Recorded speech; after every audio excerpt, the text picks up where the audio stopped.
I was studying for the criminal psychology program entrance exam.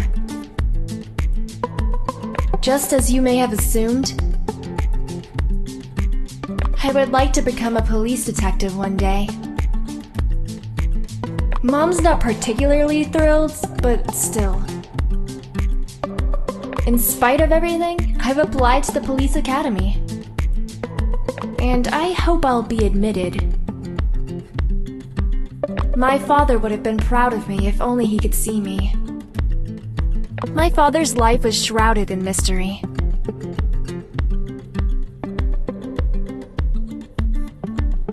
Due to his job, he used to be a police inspector. His goodnight stories were no fairy tales. They were real.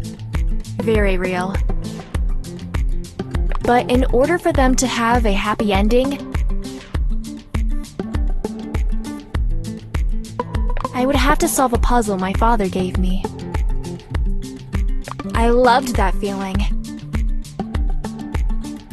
The feeling when I would solve the puzzle and find out the truth. Because that would mean that the bad guy was punished. The innocent one spared, and I would drift off to sleep. Happy because it was me who made it all possible. That's how it all began.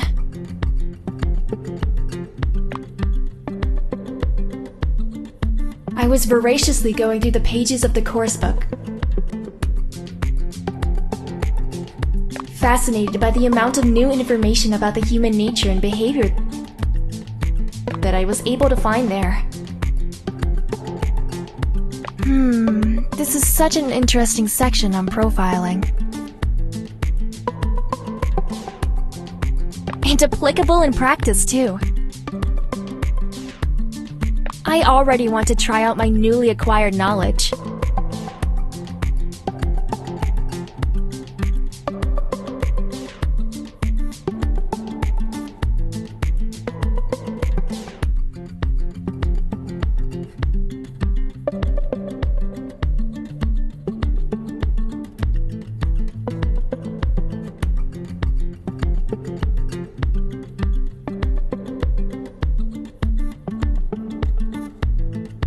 I don't know where all this enthusiasm is coming from. Maybe I've had too many sweets. When you walk in the street, do you ever look up?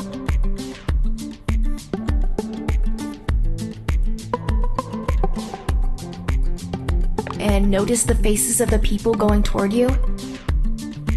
Do you ever wonder if they're happy or sad? Do others wonder what kind of secrets people hide?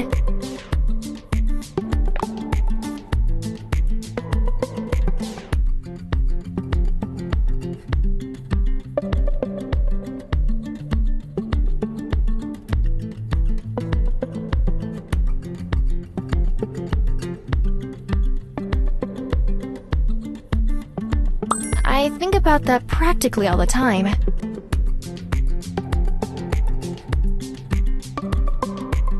I even find it challenging to read other people's behavior.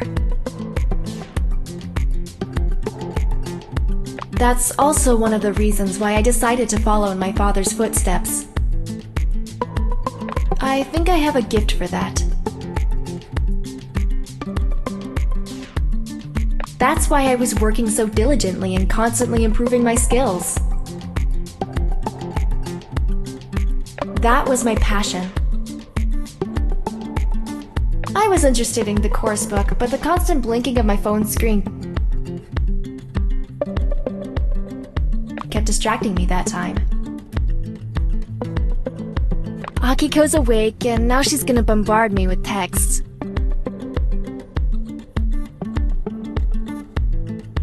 It's time for a break!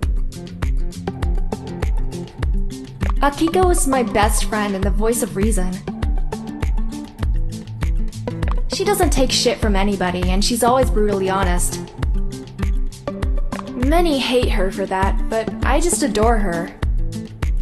Her dream is to become a doctor. I know what you're thinking right now. How can such a sharp-tongued girl be sympathetic and kind towards the patients? I'm not sure either, but Akiko would most certainly do her best in order to control her inner demons, or at least she'd give it a try.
Next morning,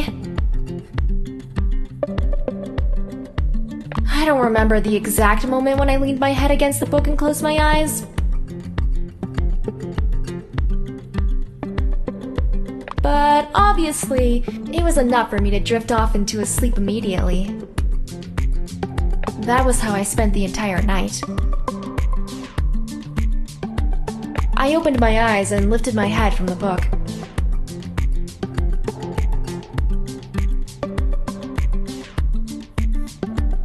One page remained glued to my cheek.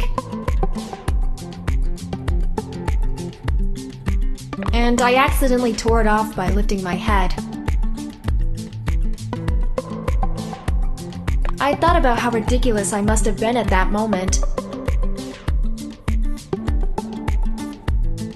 I took a selfie and went to the mirror to check if there was any text mapped on my cheek. Ugh! I look terrible. Akiko would die laughing if she could see me like this. I'll save this photo and send it to her. To make her smile next time she feels upset. I picked up the scattered notes from my desk and put them in my backpack. The preparation classes for the entrance exam start in 2 hours. I put on my favorite outfit.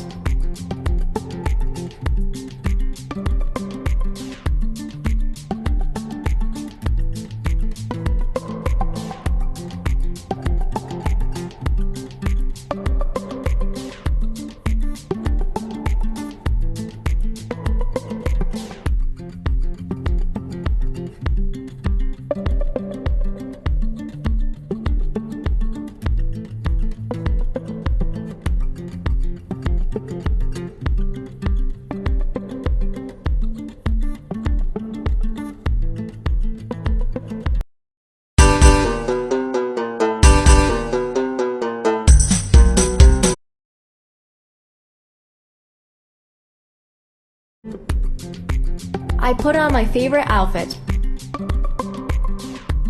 But the real truth is that it became my favorite one only after I had received a compliment from Katsumi. Katsumi had always been a good friend of mine. But I hadn't seen him much since our high school graduation. We were used to texting each other every day about all sorts of things. I couldn't spend a day without his text, even if it was just a simple punctuation mark. I hope I'll see Katsumi at the metro station. I caught myself thinking about Katsumi. I had been successfully resisting his charm for quite a while, and that was something not all of the other girls in our school could say for themselves. He was one of the most popular guys in high school. Who would have thought that a gamer and programmer could attract so much attention? But hey. For Katsumi, it was just a piece of cake. My phone then rang and brought me back to reality. Katsumi thought of me. I saw Katsumi's text on the phone screen and it lifted my spirits instantaneously. The signs of tiredness disappeared from my face and were replaced by a silly grin. If only I had been able to see myself back then, everything would have been perfectly clear to me.